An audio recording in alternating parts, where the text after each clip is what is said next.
Personalize your BMW home screen with the new, fully digital BMW Operating System 7.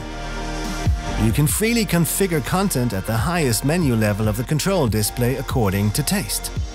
To add or change a widget, just enter the edit mode by clicking the symbol in the top left corner. Here you can change the content and layout of a page.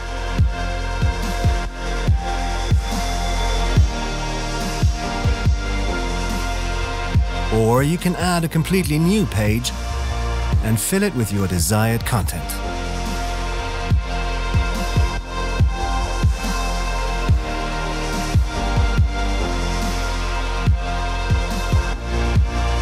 After you are done, you can find the live content in your control display. A click on a widget leads to the corresponding menu.